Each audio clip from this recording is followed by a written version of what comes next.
Doctora, muy buenas noches. Voy a hacer la disertación del tema del ensayo.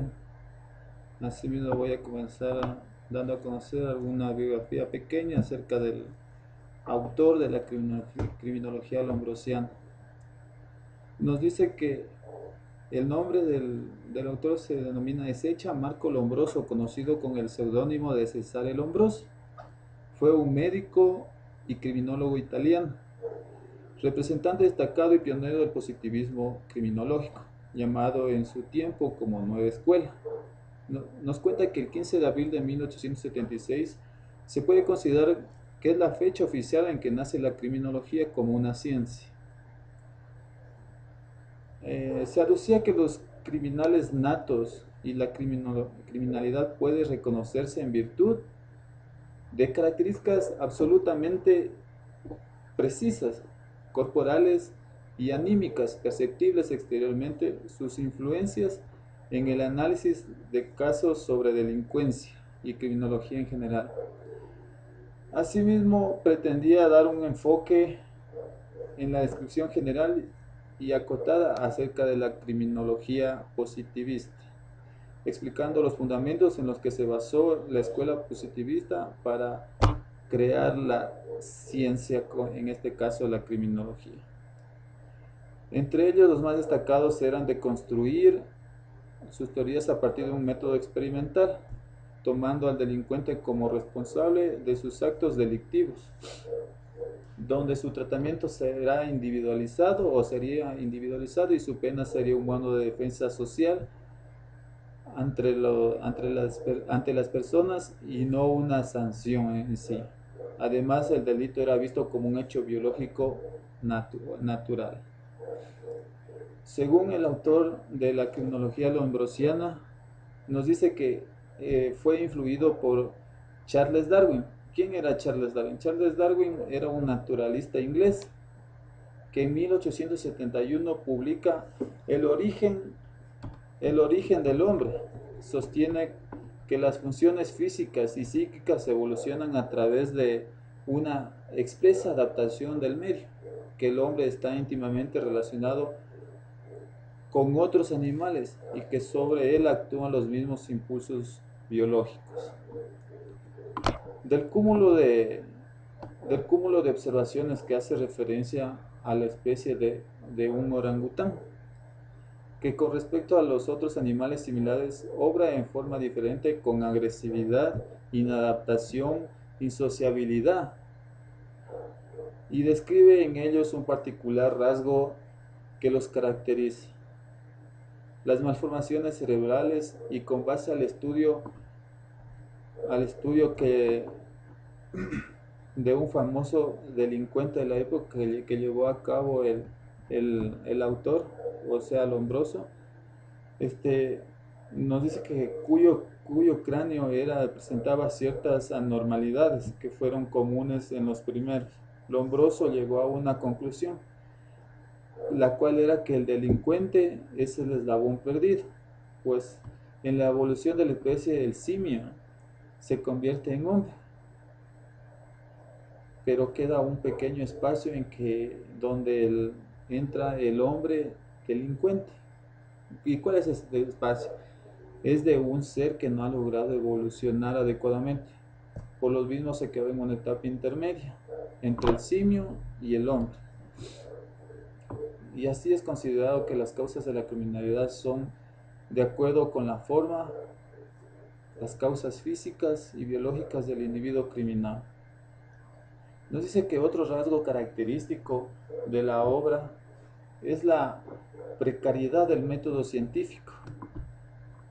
Asimismo, frecuentemente en la observación empírica, a veces sobre la población y las relaciones de causalidad escasas fundadas.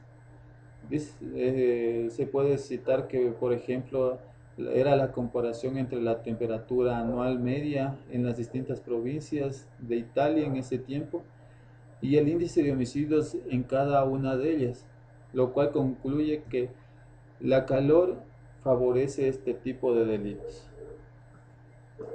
Según un enfoque antropobiológico que da Lombroso nos dice que a partir del método experimental inductivo que empleaba en hospitales, establece que los delincuentes con delitos graves en común tienen taras genéticas. ¿Cómo es esto? Que en su aspecto tenían protuberancias en la frente, pómulos salientes, ojos achinados, protuberancias en el cráneo. Es decir, el criminal nace con diferencias de un sujeto normal. Es diferente a las personas normales por causas genético-hereditarias en los casos.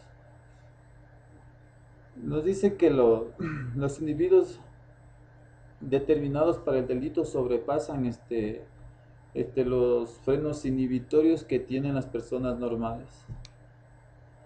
Según la tipología lombrosiana, el hombre delincuente presenta ciertas características o una clasificación del hombre delincuente que se podía clasificar en delincuente nato o atavismo, delincuente loco moral o el morbo, delincuente epiléptico que se refiere a la epilepsia, delincuente loco de paso que se refiere al alienado, alcohólico, histérico, maltoide.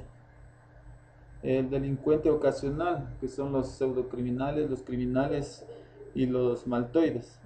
Delincuente los delincuentes por pasión. Asimismo, Lombroso sospechaba que en el caso de las mujeres decía que se desarrollaba una fuerza inusual. Decía que en consecuencia la doble excepción hace que la mujer criminal sea un verdadero monstruo. Lombroso no buscaba una teoría criminogenética, sino un criterio diferencial entre el enfermo mental y el delincuente. Quería hacer una diferencia entre estos dos tipos de tipologías. Pero al toparse con este descubrimiento, principio a elaborar lo que llamaría una antropología general, es decir, identifica al criminal, nace con diferencias del sujeto normal, como hablamos anteriormente, y por lo tanto es diferente por causas genético-hereditarias en su aspecto físico. En lo que concluye este autor es que el delincuente criminal puede ser nato tendencial criminal determinado biológicamente, loco moral, epiléptico, loco material, en el caso de los alcohólicos histéricos, podría ser por hábito o profesión, ocasional primario, en caso de los medios en consideraciones sociales, y por pasión, o sea, se refiere a los individuos que son sanguíneamente nerviosos. Se puede concluir que el delito y el delincuente criminal no nace siendo delincuente, sino que es el resultado de tendencias innatas que podrían ser de orden genético o biológico, observables en ciertos rasgos físicos, como dice el autor.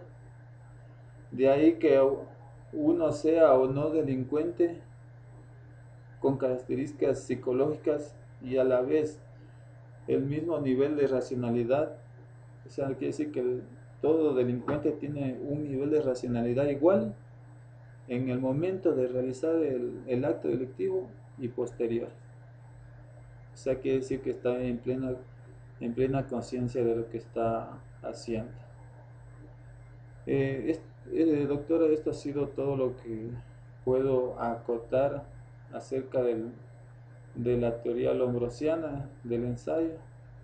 Muchas gracias, buenas noches.